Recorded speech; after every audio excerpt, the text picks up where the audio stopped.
सालों से पल रहे उन सपनों को लिए, खामोशी से भरे उन सूखे पहाड़ों के बीच, इस खुले आसमान के नीचे, मीलों तक फैली वादियां और उन रास्तों पर चलने का जुनून जो सिर्फ कहानियों में सुना था, आज उन्हीं सपनों को हकीकत में बदलते हुए मैं निकल पड़ा हूं लद्दाख की इस यात्रा पर, जहां हर मोड़ पर नई कहानियां हमारा इंतजार कर रही हैं।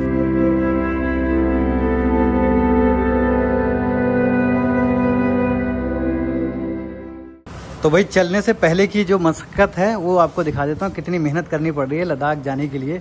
ये भैया ने 2 बैग साइड साइड में लटका रखे हैं, लगभग 45 लीटर के होंगे, 30 लीटर के। और एक तो ये मेन सेंटर का लगभग 70 लीटर का। देखो ये मैट्रेस ले रखा है, ये अपने स्लीपिंग बैग ले रखे हैं क्योंकि भाई अच्छा टेंट भी पीछे ही है। अरे वाह, बड़ा सही सेट कर रखा है भाई आपने। तो ये तैयारी है अपने पल्सर 125 सीसी पे। भाई इतनी कम सीसी की बाइक से हम जा रहे हैं, देखो रास्ते में क्या चैलेंजेस आते हैं वो सब कुछ आपको दिखाते हुए चलूँगा। अभी ये 2 भाई इस पे चलने वाले हैं, बाकी और भी बाइक्स मैं आपको दिखा देता हूँ कैसी रहने वाली है हमारी। देखो ये अपनी हंटर है 350 सीसी, इसे लोड कर रखा है हमने। 2 मैट्रेस ऊपर हैं, एक बैग है बड़ा सा, और ये 2 यहाँ पे स्लीपिंग बैग हैं, और उस तरफ भी हमने एक बड़ा सा बैग लगा रखा है जिसपे 2 लोग हर गाड़ी पे रहेंगे हमारे साथ। ये देखो कुछ ऐसी लोडेड दिख रही है पीछे से, है ना। और सबसे ज़्यादा दिक्कत मेरी BMW GS 310 पे होने वाली है। ये देखो ये हमने जेरी कैंस लगा रखे हैं, पहले भी दिखाया था आपको एक बार, फिर दिखा देता हूँ। और ये हमने लगाया इस पर एक जेली सीट, जिस पे हम बैठेंगे तो थोड़ा मुलायम रहे, थोड़ा आरामदायक रहे पीछे बैठने वाले को। बाकी भाई पूरा एकदम ऑटो रिक्शा बना दिया है हमने, इतना सामान इस पर लोड कर दिया है। वो छोटा हाथी होता है ना एक टेम्पो ट्रैवलर, उसी हिसाब से। तो वैसे सलाह दूंगा कि कम से कम सामान ले जाओ, मगर हमसे कम से कम हो नहीं पाया, इतनी ज़रूरत तो रहती है ले जाने के लिए। ये हमने 2 लगभग 40 लीटर के 2 बैग लगाए हैं साइड में, और एक हमने बीच में लगा रखा है अपना टॉप बॉक्स, कह सकते हो इसे, टॉप बॉक्स है। और साइड में हमने वो अपने स्लीपिंग बैग्स लगा रखे हैं, और उसके ऊपर हमने ये सारा का सारा टेंट वगैरह सब कुछ लोड कर रखा है। तो ये थी भाई अपनी लोडिंग। इतना लोड करने के बाद बाइक कैसी चलेगी मुझे नहीं पता, इससे पहले हमने इतना लोड किया भी नहीं है, फर्स्ट टाइम इतना लोड करके चलने वाले हैं। अगर कोई समस्या आई तो आपको बताता चलूँगा, वैसे आएगी तो ज़रूर। इतना लोड करके हम लोग निकल रहे हैं। तो चलिए अब चलते हैं, जैसा रास्ता रहेगा, जैसा कटेगा, हर चीज़ आपको बताता दिखाता चलूँगा। और कितने किलोमीटर पे क्या एवरेज दे रही हैं तीनों बाइक्स के, अलग अलग एवरेज, और क्या कुछ हमारे साथ मतलब जो भी घटेगा सब कुछ दिखाता हुआ चलूँगा। Hello people, welcome back to AC Delhi vlog. दोस्तों आज हम आपको लेके चल रहे हैं लेह लद्दाख की यात्रा पे, और 6 लोग मिलके आपको ये 15 दिन की लेह लद्दाख की यात्रा पे लेके चल रहे हैं। पूरी आइटनरी, पूरा डिटेल एक एक करके डे बाय डे के हिसाब से आपको बताते चलेंगे। और फिलहाल आज ये यात्रा हम दिल्ली से शुरू कर रहे हैं, और दिल्ली से कितनी किलोमीटर की यात्रा होगी सब कुछ आपको बताएंगे। तो चलिए स्टार्ट करते हैं इस ब्लॉग को। और क्या कहोगे भाई? Hip hip hurray, hurray, hip hip hurray. तो भाई आप लोग हमारे मंगलमय यात्रा की कामना करना, और आपको पूरी यात्रा का अनुभव घर बैठे दिलाने वाले हैं। चलिए स्टार्ट करते हैं।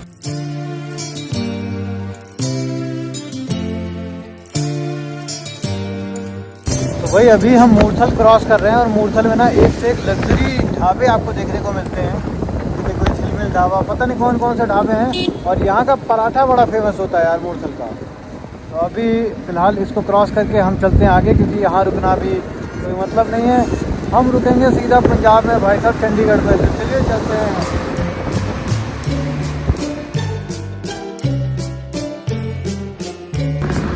देखो ये हमारे साथ वाले लोग आ रहे हैं, एक बाइक भी आई और एक पीछे।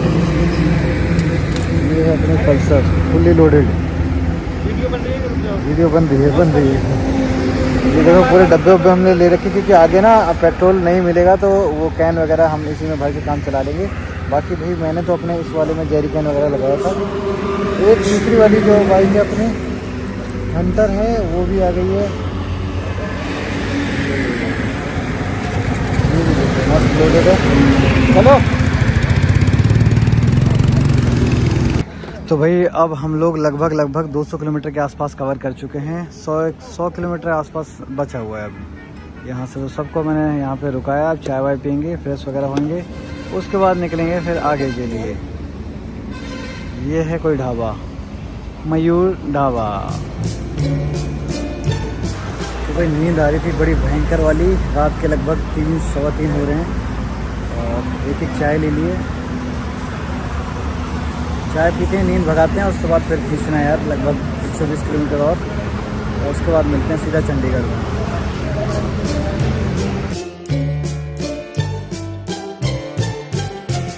चश्मे का ढक्कन देखो भाई, रास्ते में बाइक दो हमारी आगे पीछे थी, मैंने आगे ब्रेक लगाया, पीछे वाला मेरी बाइक में घुस गया और ये चीज़ें नुकसान हो गई थोड़ी सी।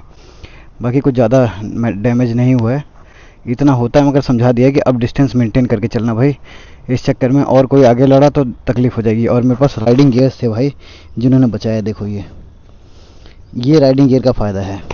तो कहीं भी अगर लंबी राइड पे आप जा रहे हो तो मान के चलो कि कहीं ना कहीं गिरोगे, और ऐसे में आपके पास राइडिंग गियर होना ज़रूरी है भाई। 2 घंटे की नींद लिए अब चलते हैं मनाली। बहुत अच्छी खासी मेहनत चल रही है, मगर मनाली में 1 डे फुल एक्लेमेटाइज करेंगे, मतलब स्टे करेंगे 2 नाइट वहाँ पे, और उसके बाद निकलेंगे आगे के लिए। हेलो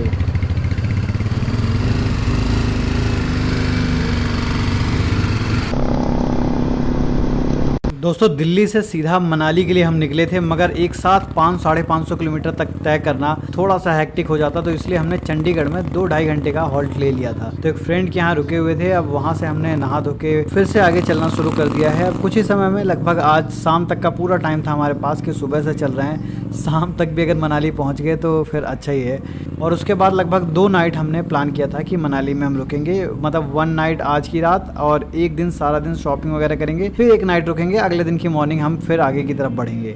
दोस्तों मैं आपको बताऊं कि अभी तक हम लोग लगभग 80-80 मेंटेन कर रहे थे, जैसे जैसे मनाली करीब आ रहा है, लगभग 160 किलोमीटर के आसपास बच रहा है अब, तो अब हमारी स्पीड स्लो हो रही है क्योंकि अब थोड़ी थोड़ी चढ़ाई आ रही है। तो भैया अपने पल्सर वाले भाई कह रहे हैं कितना चल रहा है ये अभी भाई? वैसे 80 चल जाता है, जब चढ़ाई आती है तो 50-60 के बीच, क्योंकि एक गियर डाउन करना पड़ता है, चौथे गियर में चलना पड़ता है। 50-60 मेंटेन है। हाँ 50-60 मेंटेन हो पाएगा जहाँ चढ़ाई आएगी, क्योंकि गियर डाउन करना पड़ रहा है।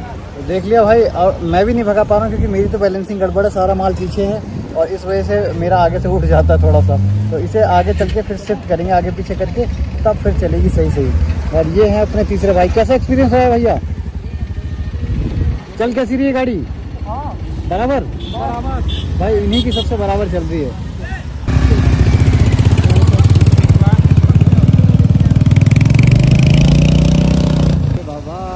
बहुत संभाल के चलाना पड़ता है भाई। और ये देखो पहली टनल आ रही है, मैं आपको दिखा रहा हूँ, जिसमें लिखा है देवभूमि हिमाचल में आपका स्वागत है। भैया स्वागत करती हुई टनल नंबर 1, और देखते हैं कितने टनल आते हैं यहाँ पे। ऐसे बहुत सारे टनल आने वाले हैं आगे। तो भाई टनल पार करके दूसरी तरफ तो आ गए, मगर मौसम में कोई ज़्यादा चेंजेस नहीं आया है। 1-2 डिग्री कम हुआ होगा, हल्का सा मौसम ठंडा हुआ है, मगर इतना भी नहीं हुआ है। तो भाई मनाली से लगभग 130 किलोमीटर पहले ही हमने फिर से एक बार ब्रेक ले लिया है, क्योंकि सबका ना पिछवाड़ा लाल हो जाता है। तो इस रेस्टोरेंट में थोड़ी देर रेस्ट करने के बाद फिर हम बढ़ जाते हैं आगे मनाली की तरफ। देखो भाई अभी एक जगह पे रुके हैं, और ये जगह है कुल्लू, और यहाँ पे राफ्टिंग कराई जाती है भाई। ये देखो गजब मस्त लग रहा ना। और यहाँ पे खाने पीने के बहुत सारे स्टॉल्स हैं, जिनमें से एक फेमस डिश है हिमाचल का, जैसे सिड्डू कहते हैं, वो अभी हमने मंगाया। दिखाता हूँ, 2 तरीके से होता है, एक तो स्टीम होता है और दूसरा वो फ्राई वगैरह करके दे देते हैं। देखो इसमें बनाया जाता है, बिल्कुल जैसे मोमोज उबालते हैं वैसे उबाल रहे हैं। तो अभी बस थोड़ी देर में आता, दिखाता हूँ कैसा होता है ये। भाई अब तक कैसा रहा आपका सफ़र? सोचा तो ये था कि अब तक थक गए होंगे, बुरी हालत हो गई होगी। हाँ। लेकिन इतना ज़्यादा नहीं थके। रीज़न ये रहा कि भाई वो सीट ले ली थी, कुशनिंग सीट, और हम लोगों ने जो डिसाइड किया, हम रात को 12 बजे निकल के सुबह चंडीगढ़ आराम करेंगे, वो डिसीजन अच्छा रहा। जो हम पहले सोच रहे थे कि सुबह 5 बजे दिल्ली से निकल के शाम तक मनाली, इम्पॉसिबल था। यानी आप सुझाव देते हो अगर कोई आ रहा है और लद्दाख लिए करने के लिए, हाँ, तो एक बार चंडीगढ़ रुक जाए ना। हाँ चंडीगढ़ 2-3-4 घंटे का रेस्ट कर ले, हाँ, और अपना कुछ पेट पूजा करके फिर निकले। बढ़िया। ये है हमारे अगले अभिषेक भैया जी, आंखें लाल लाल हो रही है। अब मतलब नींद पूरी नहीं है, हाँ, लेकिन फिर भी थके हुए नहीं लग रहे, एक्साइटमेंट की वजह से ना। और सिड्डू खाना था यहाँ पे। तो ये हमने डिसाइड किया था कि हर जगह जहाँ पे भी जाएंगे वहाँ का लोकल डिश जरूर ट्राई करेंगे। हाँ, ये बिल्कुल, ये पहले से डिसाइडेड था। हाँ। ये मंदिर है, उसी के जस्ट सामने ये आवाज आ रही है भाई साहब, गजब लग रहा है ये तो।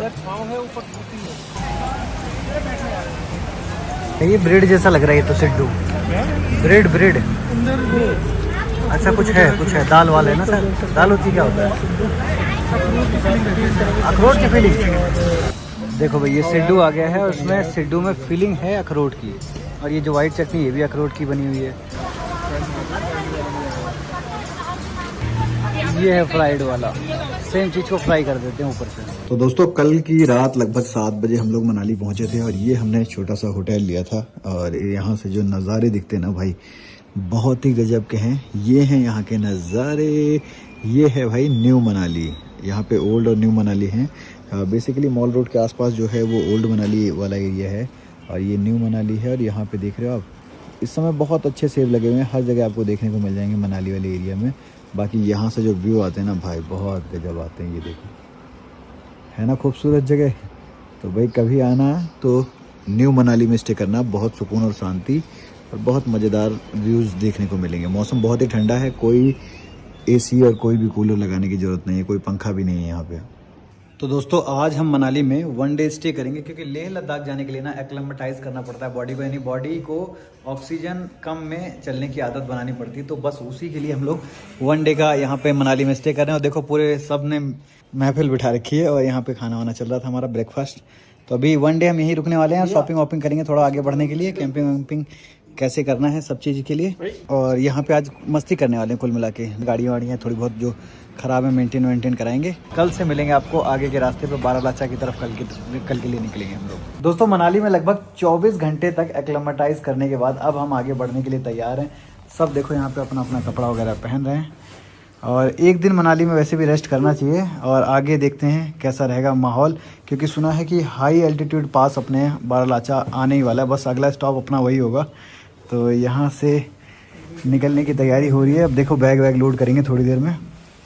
मनाली से अब आगे बढ़ने की तैयारी हम लोग कर रहे हैं। देखो किस तरीके से पल्सर को लोड किया है हमने। क्या भाई लग रहा है मजबूत से चल जाएगी ये? दौड़ेगी ना फुल कॉन्फिडेंस है। और देखो ये अपनी हायाबुसा और इसको देखो ये रॉयल एनफील्ड की क्या हालत कर दी है भाई, पूरा वो घर बना लिया इन्होंने। इतना तो जो गाड़ी लेके चलते हैं थार वाले वो भी यहाँ लाद के नहीं चलते होंगे। चलिए अपनी गाड़ी। तो दोस्तों आखिरकार इतने लोड के साथ हम लोग यहाँ तो चढ़ाए हैं अटल टनल। बस अपनी पल्सर फिर से रह गई पीछे। चलो देखते हैं कितनी देर में आती है, तब तक इधर कुछ खा पी लेते हैं, भूख लगी है सुबह सुबह। ये देखो और ऊपर देखोगे स्नो, ये देखो सोचो नज़ारे उस पार क्या होंगे अटल टनल पार करते ही। अच्छी खासी स्नो देखने को मिलेगी मुझे लग रहा है। और अभी क्या चल रहा है जुलाई। ओ भाई साहब जुलाई के अंदर देख लो बर्फ़ देखने को मिल रही है।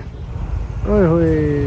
तो भाई हल्का हल्का नाश्ता करके अब हम लोग अटल टनल में एंट्री करने वाले हैं।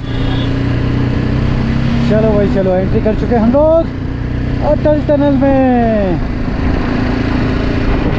क्या नज़ारे हैं देख रहे हो आप लोग, ऊपर मस्त स्नो है भाई। और अंदर स्पीड लिमिट 40 दे रखी है, इससे ऊपर नहीं भगानी, हमारी तो पहले ही ज़्यादा हो रही है। ओहो मस्त सुंदर लगता है यार, क्या गजब।